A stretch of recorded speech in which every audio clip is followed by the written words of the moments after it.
Okay guys, mayroon din ditong Hyundai Elantra. Yan. So ayaw itong mandar. So tinignan natin yung ECU nya. Dito.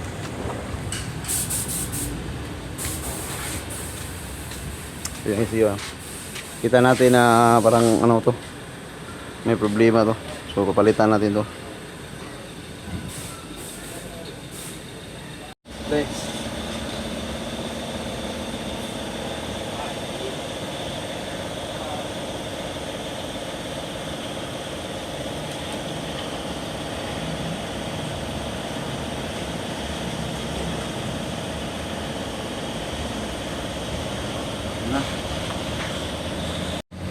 Okay guys, ato na yung testingan.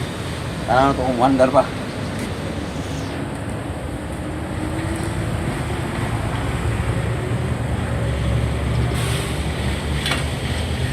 Ano na yung temporary?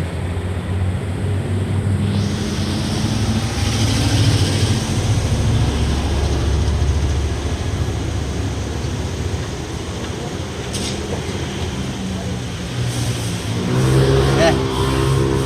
Tara na ba?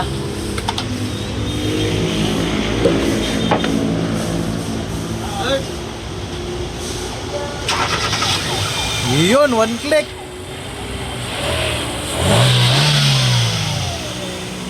Ay, sorry.